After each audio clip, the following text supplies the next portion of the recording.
Okay. I have a pretty good heuristic now. Okay. After last week's episode on how moms, like just a mental model for moms, I think. A really good one. Okay. Say Yeah. more. Well, my mental model is this. Moms are like the captain of the ship, where, yes, you do want to train other people how to make that ship go and go in the right direction. But ultimately, you know that the buck stops with you. And if anything happens, it's going to come down If to, there are rough seas, yeah, I'm taking the wheel. exactly. Yes, that's true. And you Like, know, get out of my way. and you know that if someone messes up, it's still going to be your mess to clean up. Sure. Right. That's fair. So like the mental model is this like structure where it's not quite like a CEO structure, because in a CEO structure, like you can fire people. Like you can't fire anyone here. So the structure is actually like you're hiring your crew, and your crew is aboard the ship with you, whether they mess up or not, for the entire journey. That's a great analogy. Yes. Right. And so I've got a good mental model for the mom right now. I'm trying to put together a mental model for the dad. Okay. Because in cinema, in books, like the dad is there to be like it's almost like the counterbalance. It's like if mom is really tight and focused, the dad can be really playful and like funny and all that stuff. But I don't think that that's the right mental model, because like the dad is also a captain of a different ship, and that ship has fewer passengers on it. But it's like, I don't know, is it like the ship that goes behind Jeff Bezos's yacht, like that has all the stuff on it? Like that might be the boat. dinghy? It's not even the dinghy. What's that called? That's called something. It's the support yacht, and it's got all of the mental load about where the things live. It's like got all of the fun games and stuff for all the people on the yacht to use, but it's also got like the tourniquet, like in case anything goes wrong there. It's got like the passcode to like unlock every device in the house. Mm-hmm. It's got the different settings in the car. It's got the trash days and the different pickups, and it's got what every person needs, not about when they go on that journey, but what every person might need in that moment when they get really stressed out on the journey. The dad needs to carry that too and make sure that he doesn't have the stress that everyone else has. Basically, like his stress needs to be totally orthogonal to the rest of the families in order for everything to work out, so that when the mom is stressed, the dad can take over with this side of the equation and not feel that same, like it's a whole set of issues. Does that make sense? I think so. That's certainly how it works in our family. Yeah. So just to tie it back into last week's episode then. So if moms carry 73% of the mental load, like what is in that other 27%? And what you're suggesting is it's stuff that's totally orthogonal or unrelated to the cognitive load that I carry, which is so true. Like I do think that in our discussion around maternal gatekeeping, I may have, if anything, over-indexed on how much mental load does have to do with the children and the emotional climate, developmental, academic climate of the home. There are plenty of things that you do carry the mental load for that I actually think that in some families, the moms carry those too. Like dealing with the landscaper or the insurance. Sure. Things like that you actually do take care of. Basically, if it can be done on a computer, or if it involves like a service provider outside of our home, you manage most of those. Like you even manage our housekeeper. Well, so having two systems, I think, is the key to this. That's the problem, I think, today, is that everyone's trying to combine this idea of mental load into one system when really there are two. And so whether you own that system as the wife or the husband, I'm not as concerned with, but I do want to name that the mental load like needs to have a separate bucket of things. It needs to have that support dinghy or whatever, like behind the family. Because if it all falls on one person, everything gets totally mixed up. You end up like not communicating, and I've lived this experience, you end up not communicating to your partner that has the other half. It's like the other half of the password, right? Things that are going on that are really important. If I didn't communicate to you like that, if I was just made a decision and I was like, oh, I'm not going to buy insurance this year, right? Like for the Sure. house. And I didn't communicate that to you, which I'm sure happens all the time. But if I didn't communicate that to you and there was some kind of storm that knocked our roof off, and you'd be like, oh, it's a good thing we have insurance. I'd be like, actually, I made a calculated bet. Yeah. Like, and that needs to live in a separate system, because if all of that was in one system, like there's no checks and balances. And so I think that the role of the dad and the role of the mom are actually to have these checks and balances on the family. So as opposed to you owning conception, planning, execution, and monitoring of insurance, you're saying that there needs to be communication between the two. Yeah. Absolutely. Just if nothing else, because you know how sycophantic AI is these days, right? Like if I tried to run all my decisions just by myself or through AI, I would sound to myself like a genius. Sure. And like, I wouldn't be able to bounce that off any human that's like, no, Greg, you missed the fatal flaw, which is like, if you don't have insurance, like, you know, you're not going to be able to keep your mortgage or something like that, right? Like these systems need to work together and communicate together, but they can't be one and the same. Okay. So I think we're starting to put some of the pieces together as we think about like kind Yes. of the realms or the different areas of the realm Yeah. that we each oversee. Yeah. One system can't manage it all. You have to have two. You have to have the mental load and then the support system for everybody inside of that family.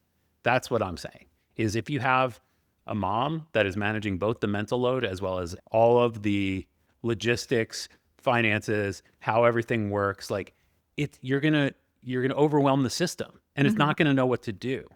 And so like having a partner to communicate and just even for me to sit that, and then we can just talk about me and you, for me to just sit and listen, even if I'm half listening to things that are going through your mind, like you need that sounding board. You need to be able to talk that out. You can't keep all those thoughts in your head, Sure.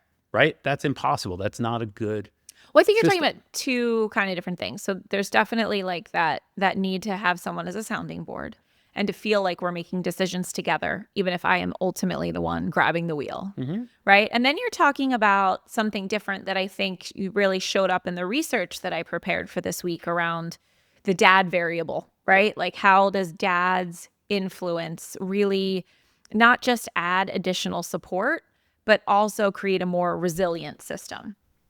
And so I think that's what you're talking about when you say the dinghy or the boat behind Jeff Bezos's yacht, right? Yeah. Jeff Bezos's yacht alone, I'm sure, is a relatively resilient system, but having that backup makes it so much more of a comprehensive, defensible place to live. I think we can even just call it the house and the garage.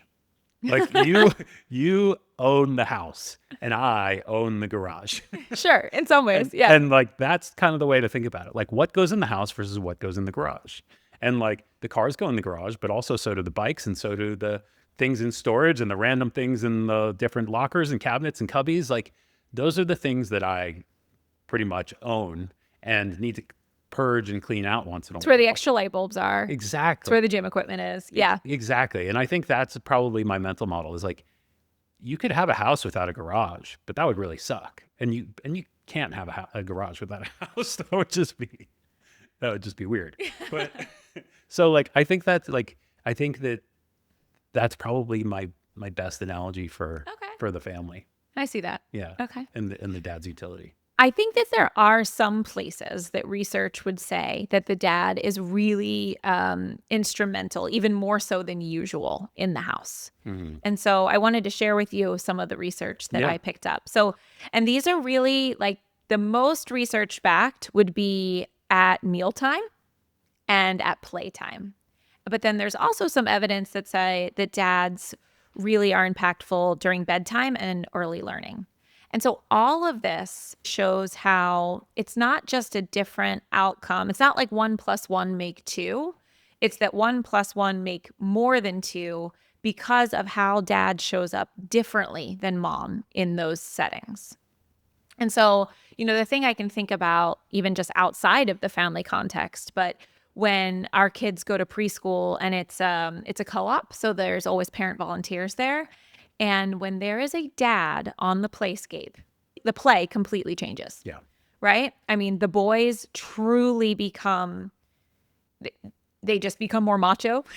they they engage in so much more physical play, and the girls follow along right there too. So you can see just the way that the dads play on the playscape versus when the moms maybe like will read a book or even like swing someone on the swing. It's so much louder, it's so much more physical when the men are on the playscape, and there's a lot more laughter, if I'm being honest. Like there's a lot more laughter. Yeah.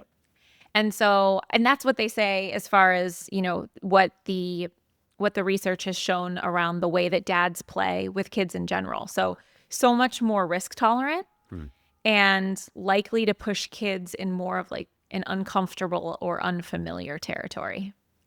That's cool. I think that you're mostly right about the way that the dad changes the dynamic in play with either our kids or other kids. I feel like that's like beta, right? That's like that not in the sense that it's like not masculine. I just mean that like that's par for the course. I think that dads are playful. And so what does that actually mean?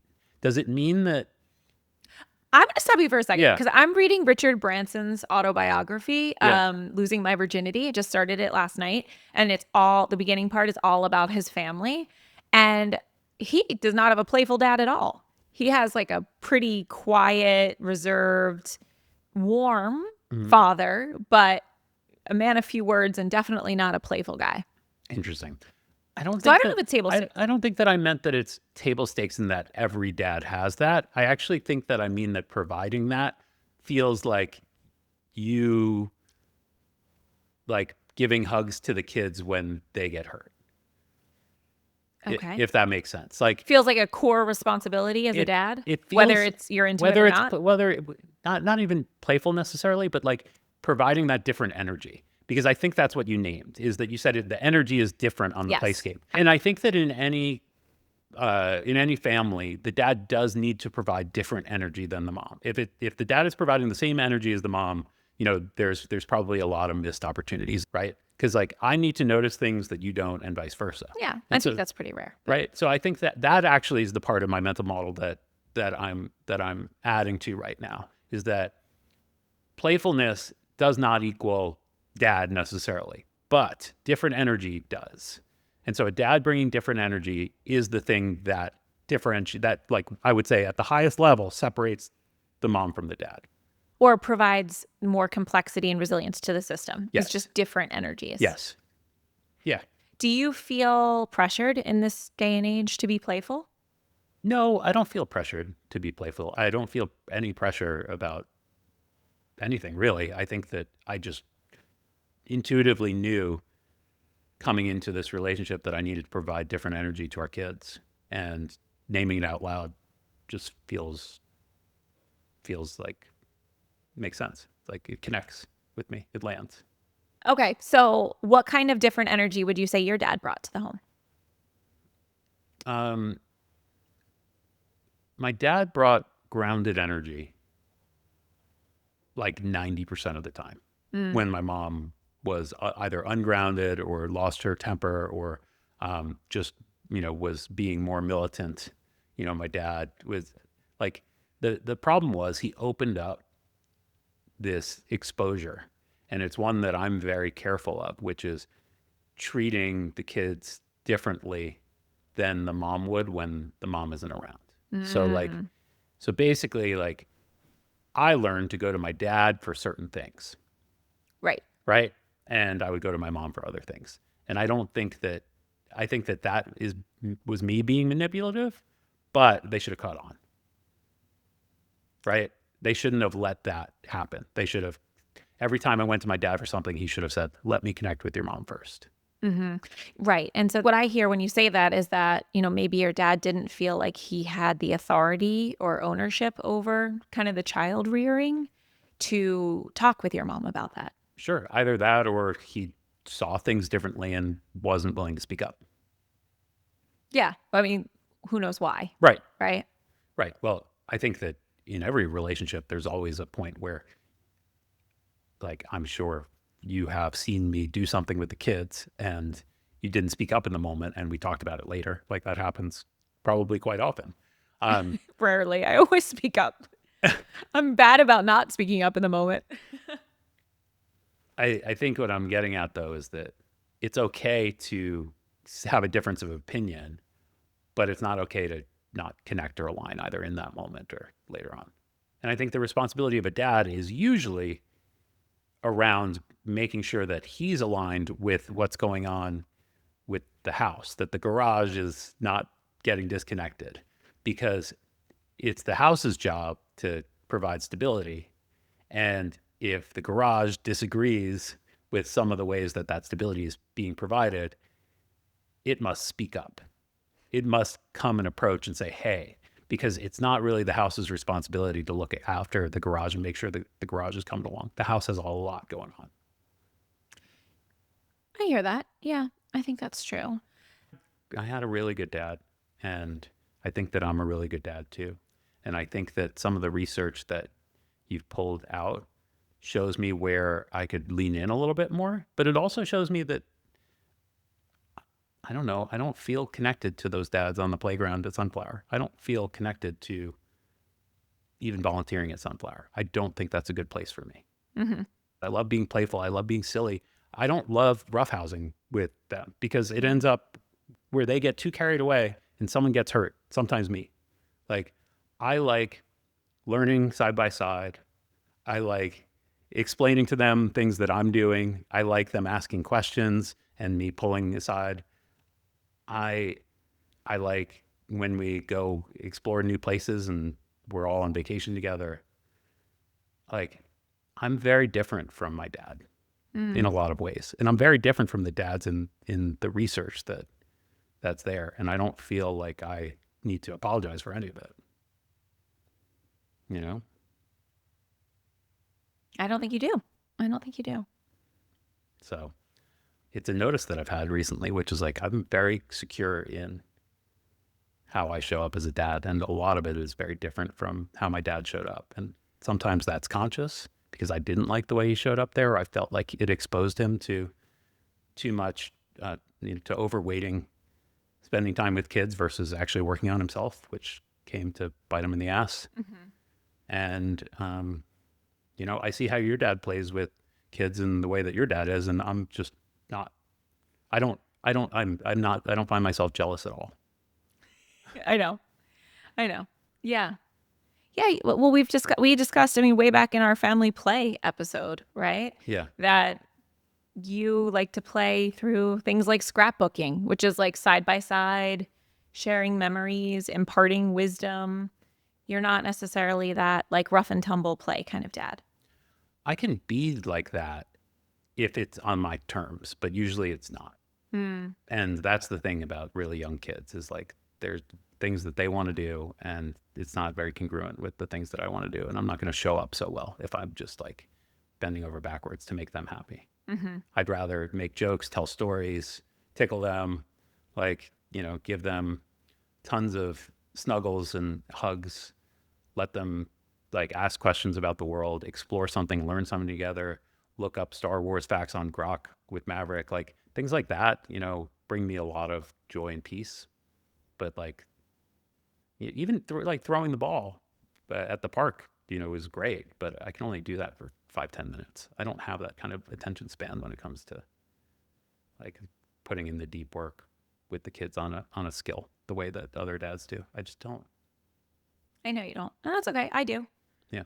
I also think it's really important for you to show up as a provider in front of them. Yeah. That's what I notice as well. I For think sure. you like to show them you working hard and chasing your dreams. Yeah, that's exactly right. I mean, look, it's clear as day that I'm overcompensating for something that wasn't there in my childhood. Right. And, but also I've been like this since as long as I can remember. Like, this is not something that came to me after, my dad got the house and lost it. Like, this has been a part of me for as far back as I can go. With What has been a part of you? solving problems with new technology Mm-hmm. and just wanting to do that 24/7. Even if it infuriates me, even if I'm like red in the face with how frustrated I get, like there's nothing I'd rather be doing, Mm-hmm. you know? And so I look for opportunities with our kids to just show them, hey, this is the way that this works. Do you want to learn more about this? And maybe they're not ready for most of it.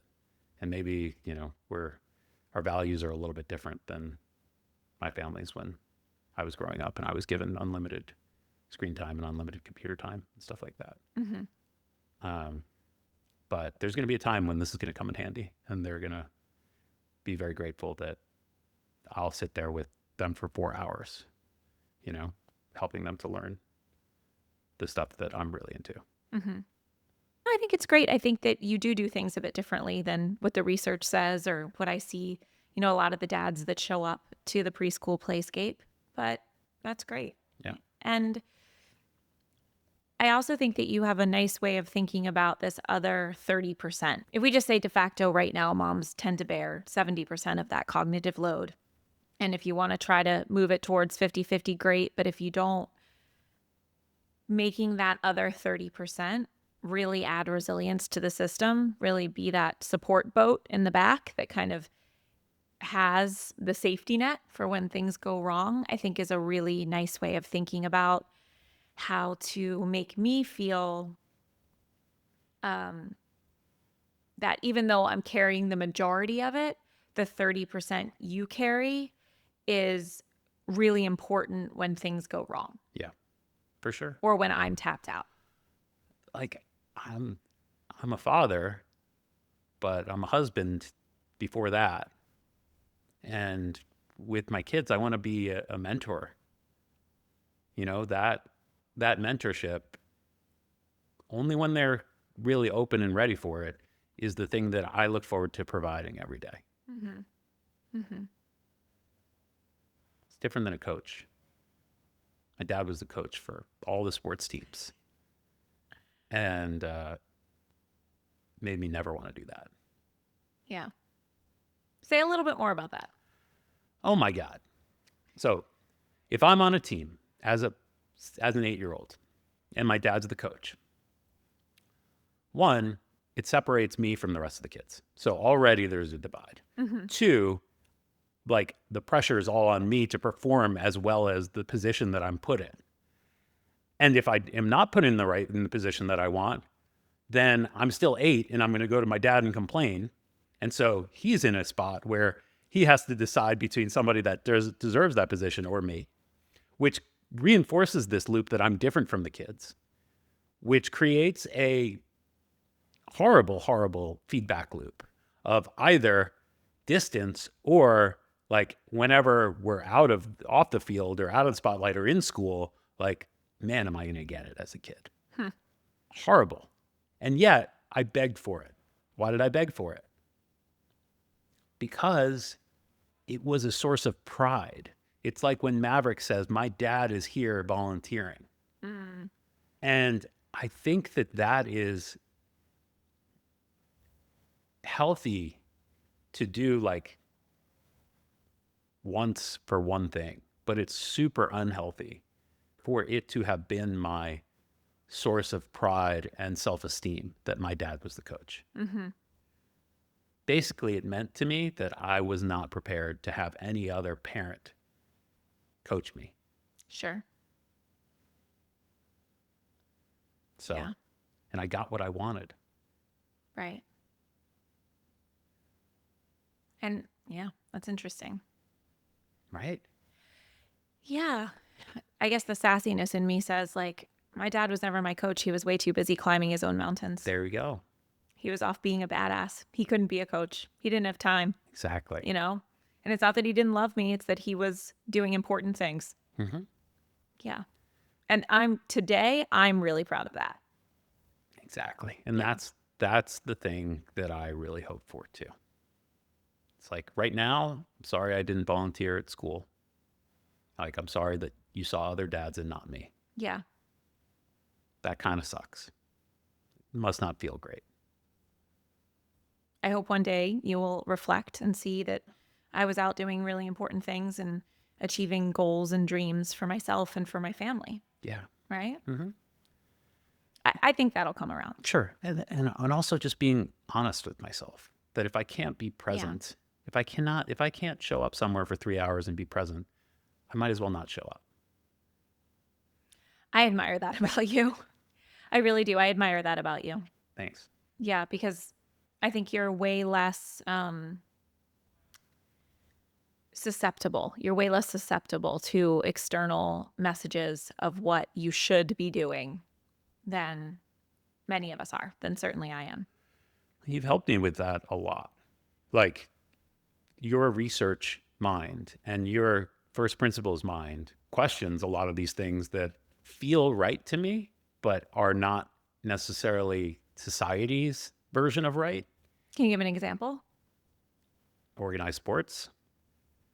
Oh, how I don't think we should do them? Yep. I think it's very weird. Yep. Yeah, it's very strange. Throughout human history, there is no reference architecture for adults watching children sport. It's weird. Nope. It's weird. It's unnatural. Yeah. So that's one. Two would be emphasizing the individual in the household in any way. Like let's all go to this, fill in the blank because it's Johnny's soccer game. Yeah. Right. So, okay, great. So yeah, I mean, I really just wanted to talk because we spent so much time last episode talking about the mental load, which, just that term automatically assumes mother in the predominant position, right? But there is this dad variable. And whether it's, through physical play or mealtime or bedtime and early learning, like the research shows, or it's the way that you are providing different energy and really kind of engaging with our children in that more mentorship capacity, whatever it is, that dynamic between the two of us really does create a more resilient family system. And I think it's important to highlight that even if your 30% may look on the face of it to be smaller than my 70%, 30% is still fundamental to what makes our household what it is. Yeah. Thanks for seeing it that way. I think that that's a very evolved perspective. Speaking of seeing, I think that the research, if we really dug in, would show that a dad or mom, any parent, grandparent that truly sees a child is going to be able to give them what they need versus giving them what they think they're supposed to give. Yeah, so I guess if there's one takeaway from this episode, is just be the dad, be the mom, be the dad that you feel like you can really show up as, not trying to fit into this idea of the fun dad or the physical dad, whatever it is, that culture will tell us is where dads are important today. Yeah. Yeah. Despite my research. Yeah. You tearing up? Yeah. Very much so. What's making you emotional?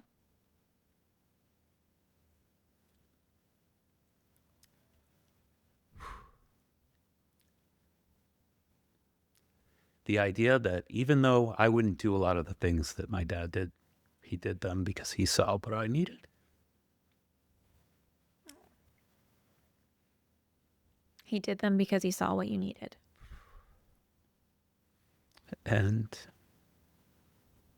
if what I needed got me to marry you, to have our kids, to do everything that we're doing, he was the best dad ever.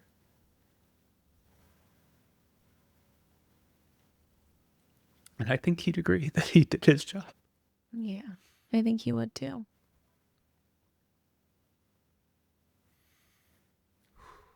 Yeah. I love you very much. I love you too, Goosey. Dads. Happy Father's Day. Love you, Goosey. Love you, Goosey.